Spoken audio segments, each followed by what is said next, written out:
in this city below sea level, so her remains won't wash away. But her ghost is still seen floating through St. Louis Cemetery No. 1. And there's a ritual that believers still perform. They knock 3 times and make 3 X's, entreating the ghost for favors.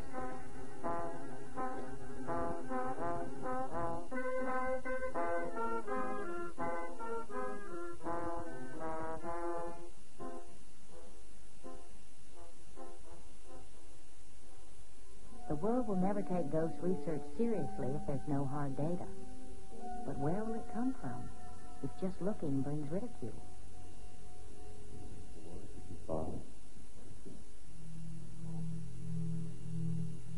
For 3 days and 3 nights, they've been measuring temperature, radioactivity, and electromagnetic fields. And they've come up with nothing more than a few weird cold spots. But suddenly, things begin to happen. At 1:03 a.m., an alarm clock goes off. Suddenly, there's another. Then one more. Now a 4th. And a 5th.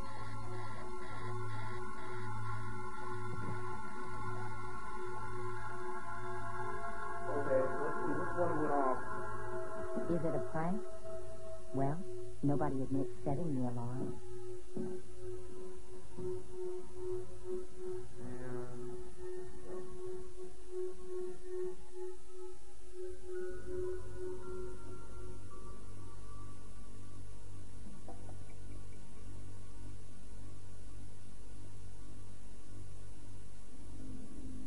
It's their last night at the Myrtle. Driven on by all the stories they've heard, they keep going till dawn. Now working in the dark.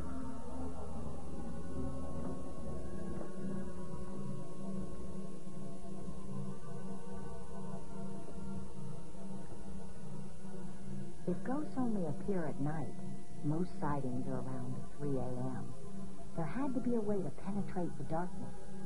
OSIR adapted medical technology to track the temperature trails they think ghosts might leave behind.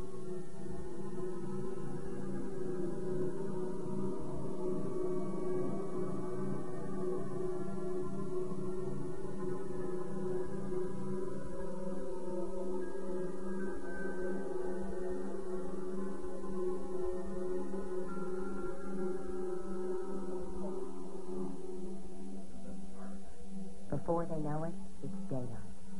So let's go ahead and log these entries in, and then we'll go inside and offload the data. And so that we can come to some type of speculative analysis. Even before the data are compiled, the team suspects it's another classic haunting. Plenty of anecdotal leads, but no conclusive evidence.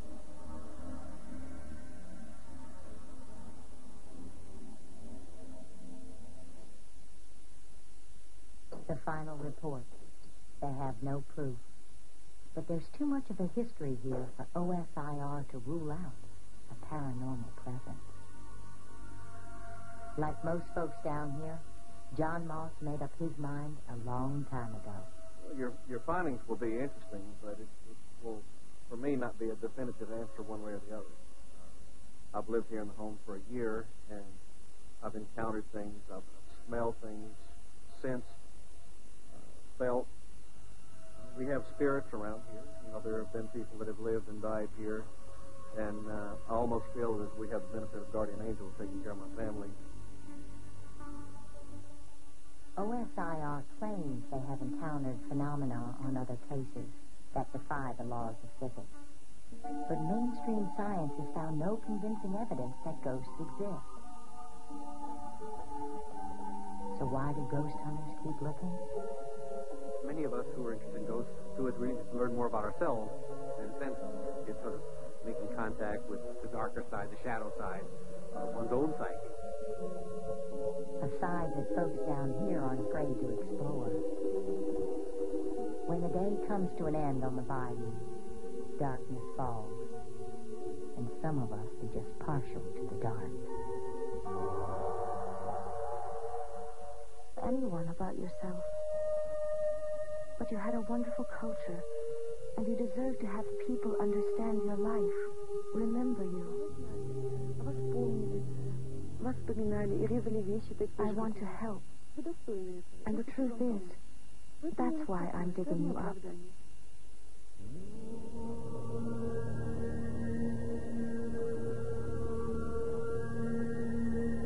Over 2,000 years ago, a mysterious people called the Pazariks disappeared from the remote mountains of southern Siberia. Then, in the summer of 1993, Russian archaeologists made a stunning discovery. Dr. Natalia Polismak and her crew found a wooden burial chamber that had never been disturbed. Even better, the tomb was solid ice.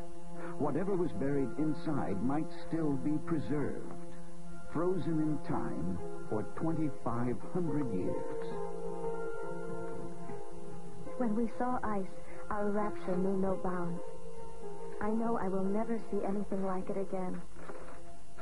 Those days when we discovered the ice and began removing it chunk by chunk, those were the best days of our dig. Because we could expect anything, just anything.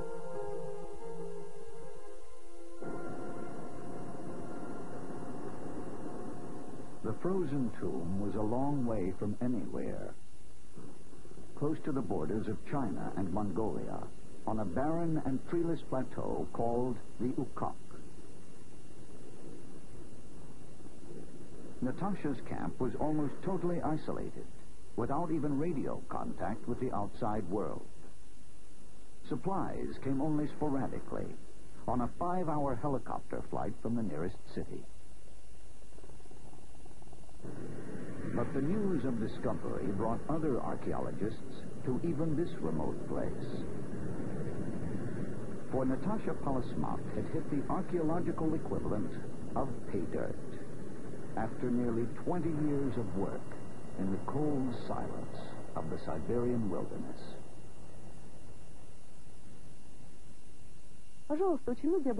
Many people know about frozen Pazarik tombs and know roughly where to look for them. But tell me, why aren't they finding them? Knowing why and where is not enough. Having some sort of vision is very important in this case. Because what we know is not everything.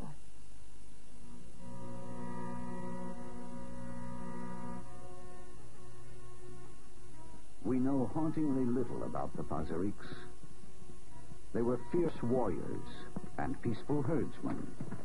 Horses were their standard of wealth, their luxury, their passion. They used the Ukok as their winter pasture, and it was in this harsh and sacred place where they buried their dead. Local people still believe that even shouting out loud is a sacrilege. It offends the ancient spirits of the Ukok. What we do know of the Pazariks has come from underground, from the wooden chambers where they buried their dead, surrounded with everything they loved on Earth.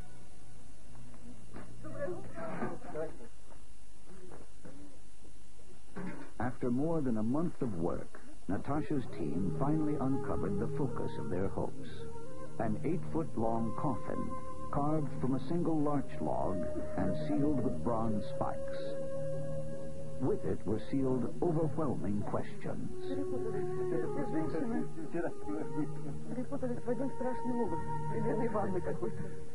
Would there be ice inside the coffin?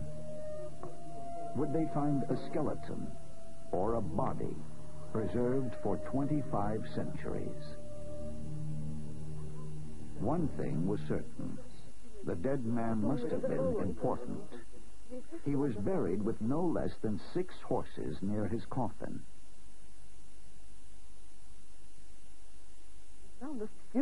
This is what we've been waiting for, freezing for. The moment when we open the coffin. This is the crucial moment for all of us.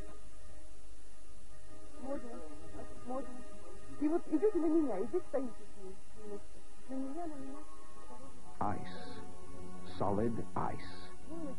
Russian archaeologists had never found an unlooted coffin full of ice before. This is the first time I've seen this in my life. It is totally extraordinary. The ice is like a gigantic freezer. If it froze quickly, it could have preserved the artifacts buried with the person. Perhaps even the person himself.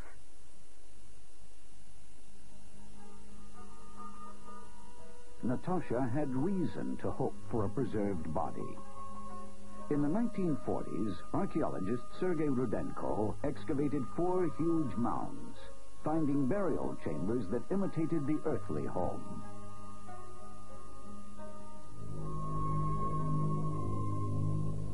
The souls of the noble dead were given everything they would need in the next life. Carpets, blankets, images of the power and beauty of life and myth.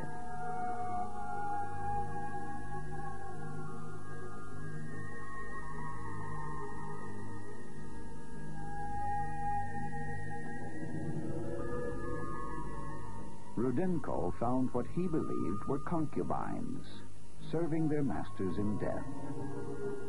The bodies of the nobles were mummified, stuffed with grass and wool, preserved for what the Pazariks hoped would be forever.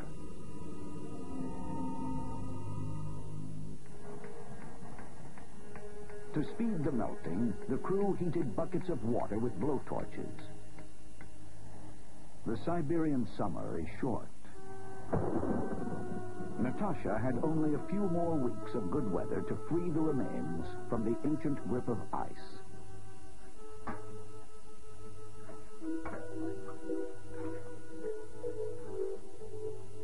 We kept pouring steaming cups of water on the ice, and I kept getting more and more impatient with each cup. What would it be? A skeleton? A frozen corpse?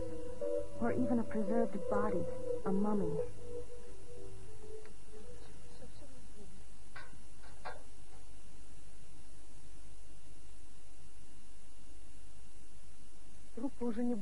Maybe the body hasn't been preserved.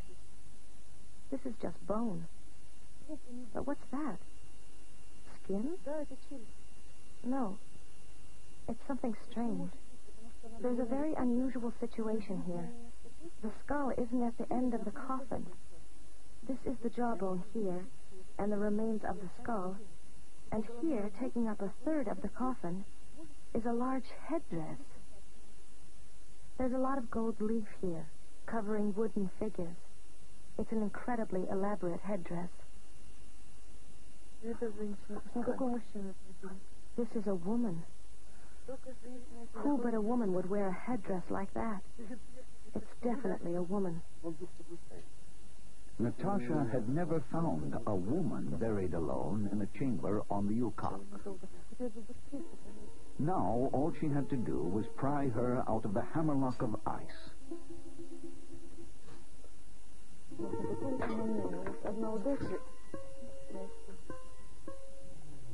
The remains, it seemed, were only a skeleton, until they carefully peeled back the cloth on the shoulder to reveal skin. Human skin. Darkened with age, but perfectly preserved 2,500-year-old human skin. Part of the body was mummified.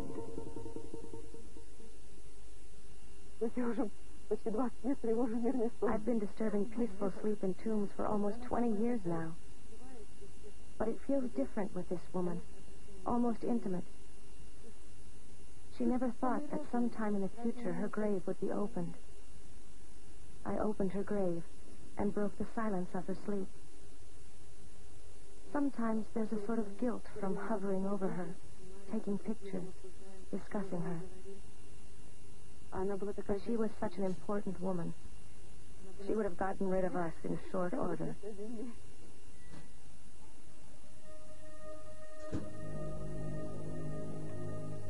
The Pazariks believed that the souls of the departed moved on to the pastures of heaven, somewhere beyond the clouded mountain peaks. They couldn't imagine the world beyond to be different from what they knew on Earth, and their earthly life was endless pasturing. After more than 2 months of work, the woman in the tomb was fully revealed. She'd been tucked into her coffin in a blanket of marmot fur. She lay sideways like a sleeping child. In that moment, the remains became a person to me. But who was she?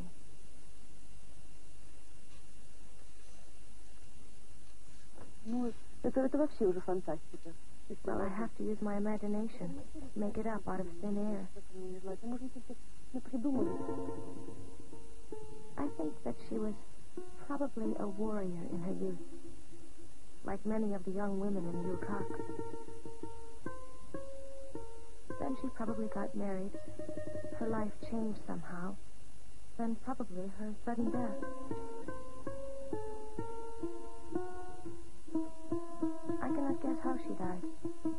It is known that God's favorites die when young. It could have been anything. Death shadowed every step they took. It was normal.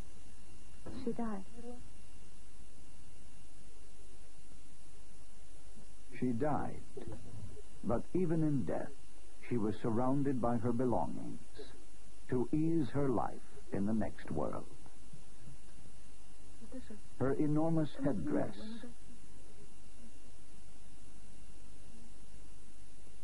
a delicate wooden animal,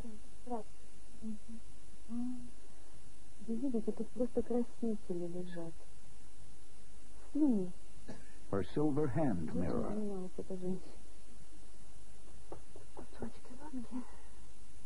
she was dressed for eternity in a flowing woolen skirt.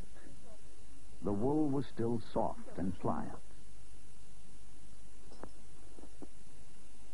Natasha rolled up the sleeve of the woman's silk tunic. And there, after 25 centuries, were her long, strong hands, their flesh undamaged, perfect. And the most astonishing find of all, brilliant midnight blue tattoos.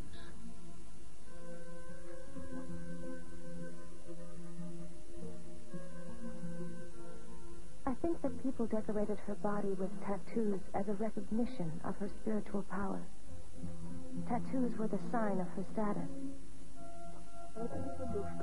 Her body has become the bearer of sacred information.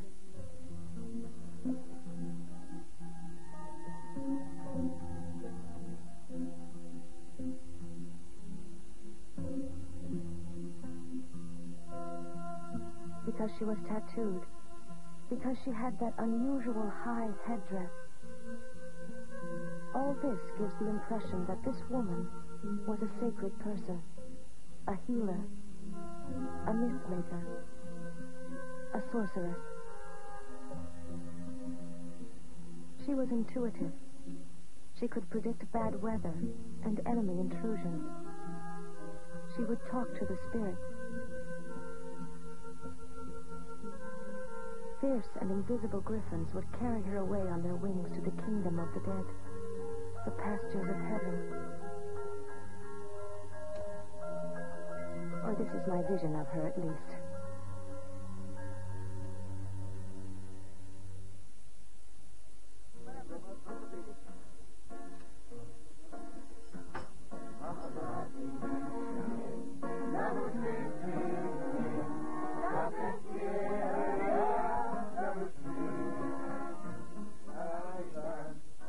A discovery like this is a desire fulfilled.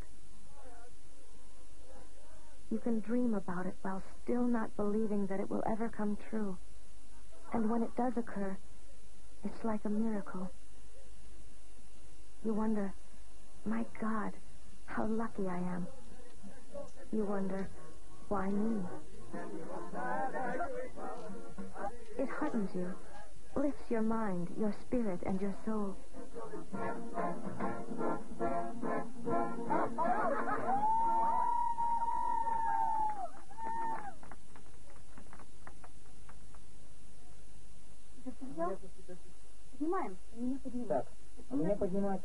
After 2,500 years, the woman of the tomb was leaving her resting place. She would be traveling across time, from an ancient tomb of ice to a plywood storage hut, and finally, in time, to a laboratory in the city of Moscow.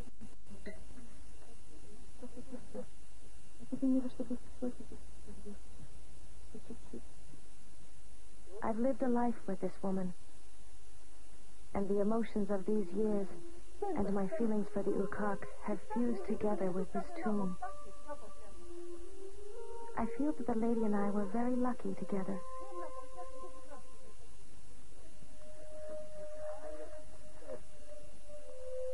In an academic sense, someone else may write about her better, but perhaps I understand her best. Her time, and the Ukak, the last pasture of the Pazarik. And time.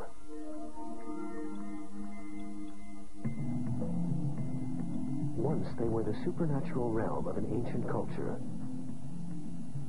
who used them as a place of ritual and sacrifice. Today, as then, they conceal a world of mysterious, little-known animals.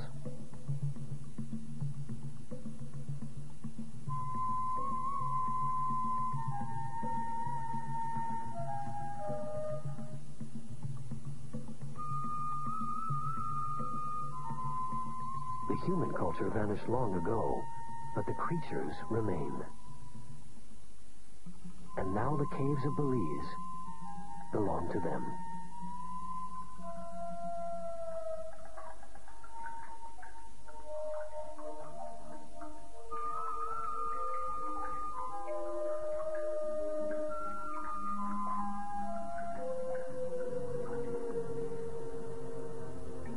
This is Belize, in Central America, home to one of the most extensive cave systems in the Western Hemisphere. Now, 3 explorers are about to journey into caverns that once were the province of the Maya, a civilization that flourished here 1,000 years ago and then mysteriously disappeared.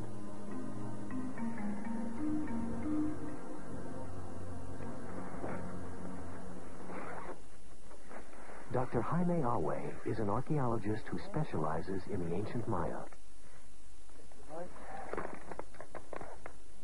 Dr. Bill Elliott is an expert in cave biology. Cirillo Chun, like most modern Maya, knows little about his ancestry. Like the others, he's here to learn. Right. Yeah, hold that there down.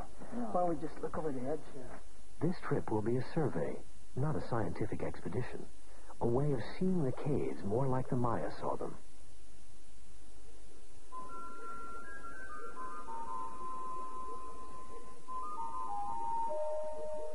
The explorers come to the mouth of the underworld, a mythological realm the Maya called Xibalba, the place of fright. A mist hangs motionless over the cave's entrance.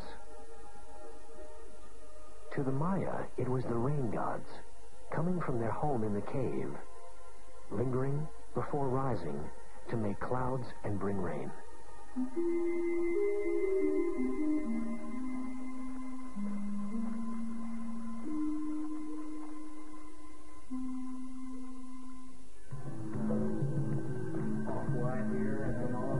The upper world is left behind, and the explorers enter a domain the Maya thought was populated by gods and evil spirits.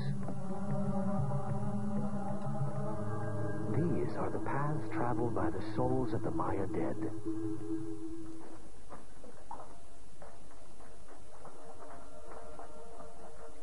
A network of underground rivers marks the way through passages that snake like veins beneath the land. These passageways cover hundreds of miles and open into galleries sometimes 200 feet high.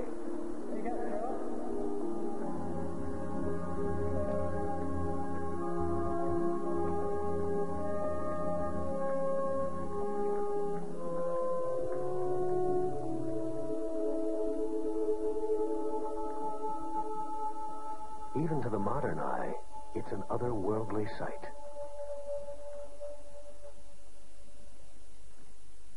Lurking in hidden chambers are the keepers of the Maya underworld. The journeyers enter the bat house and are besieged.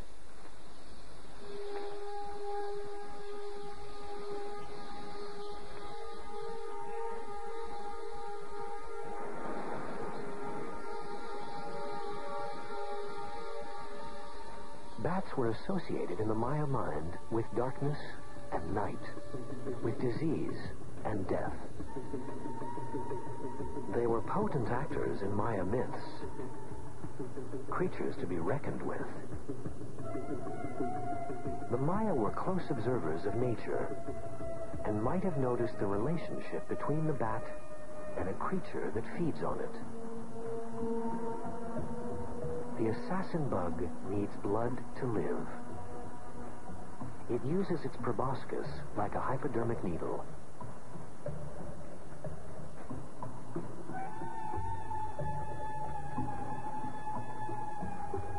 Even an attack on the bat's nose will go unnoticed.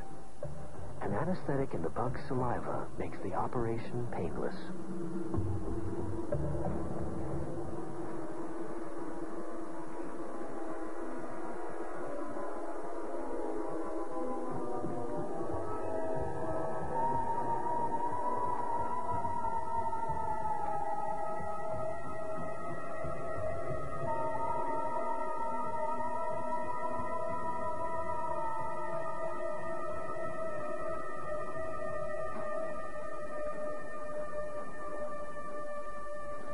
Many different species of bats live in these caves.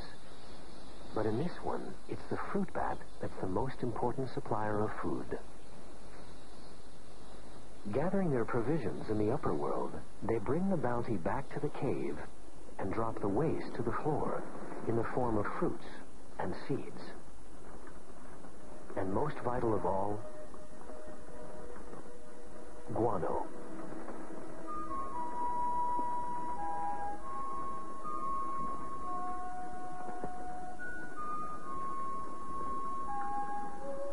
Seeds in the guano grow long and pale without sunlight. The doomed sprouts are a snack for cave dwellers like the Paka.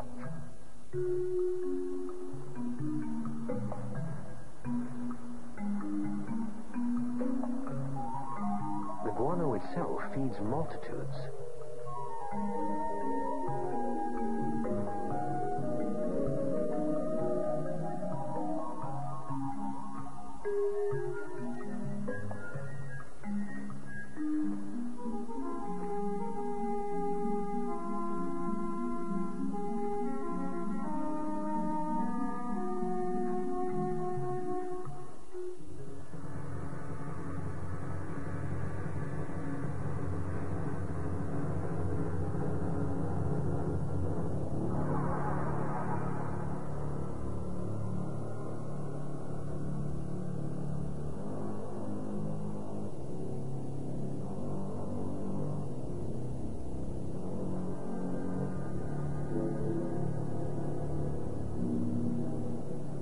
Looking like a mix of scorpion and spider, the amblypygid is one of the cave's most voracious predators.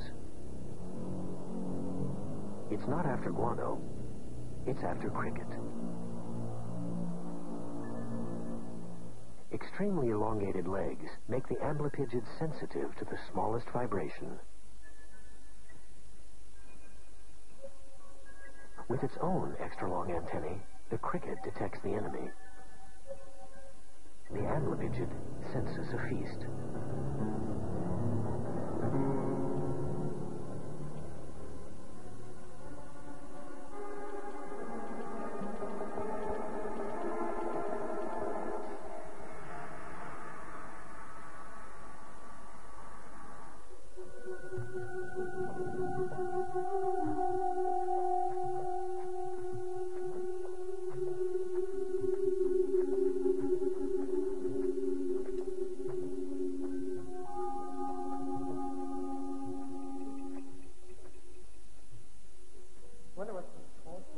The journeyers move on, deeper into Xibalba.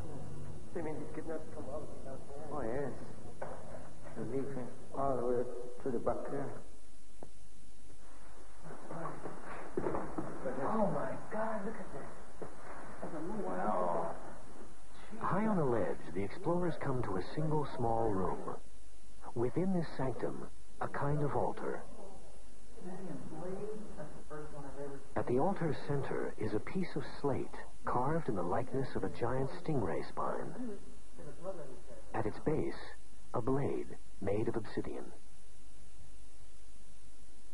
This may be where the Maya came to offer their blood to the gods.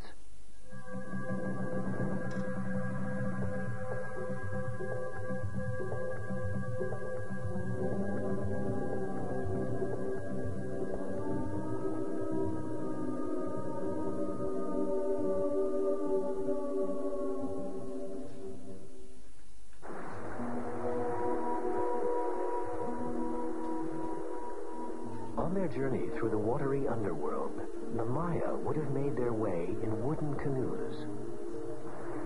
Modern man goes by inner tube.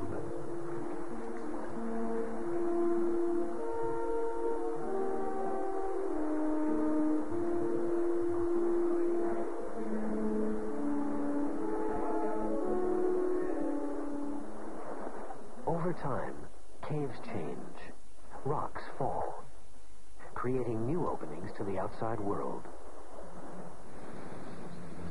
When darkness descends on the upper world, some underworld creatures leave the caves.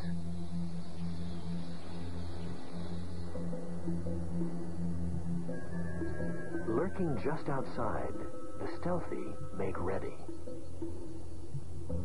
The beasts go on the prowl.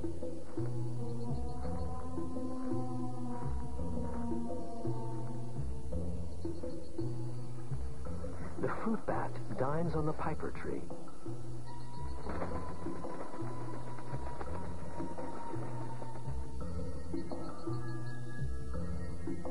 Hanging from his feeding branch, he becomes a target for the eyelash viper.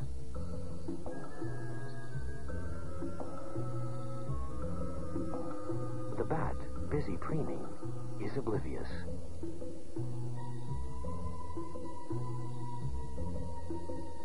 This will be an ambush, sudden and deadly.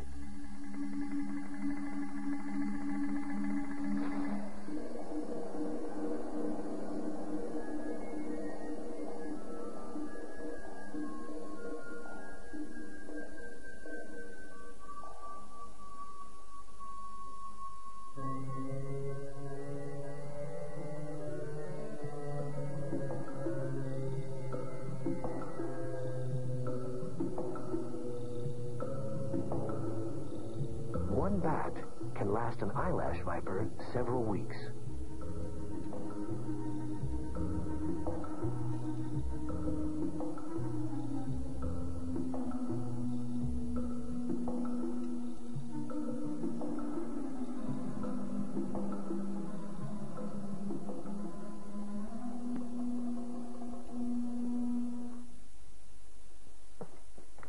The final leg of the journey begins. Into the deepest recesses of the underworld, more than a mile into the caves.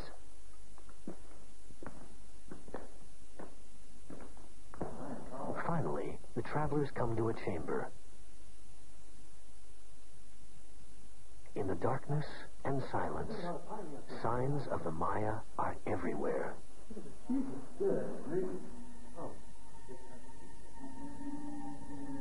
This is where the Maya offered their most precious gift to the gods, the sacrifice of a human life. We don't know exactly why the Maya engaged in human sacrifice, but the occasion would have been of utmost importance, the supreme form of the bloodletting ritual that connected them to their gods.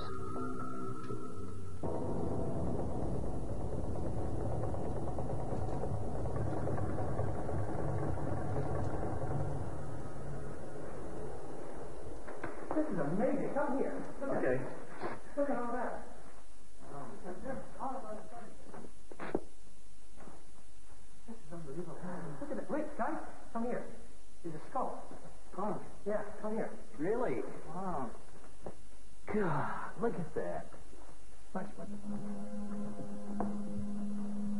Off the main cavern, a cramped passageway unwinds, leading to an even grimmer reminder of the rituals that once were held here.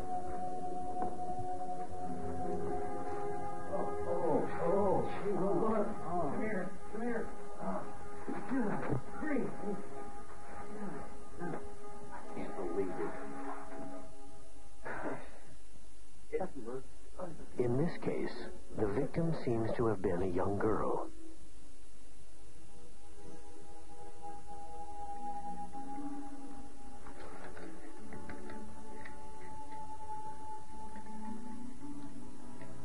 It's 4 feet, 8 inches. The skeleton has been preserved by calcite, deposited by water that once flowed over it.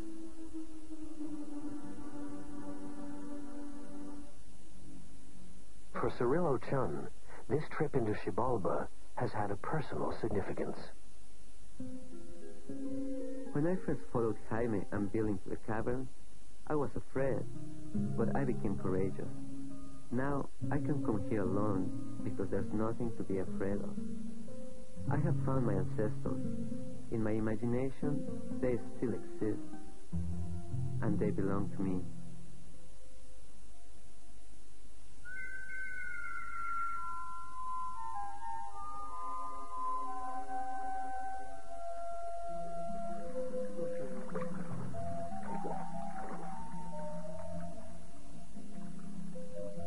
The underworld these men have passed through is still largely unexplored. Its creatures still mysterious and little known. But caves like those of Belize are a new frontier in both archaeology and biology. And this journey is only a beginning.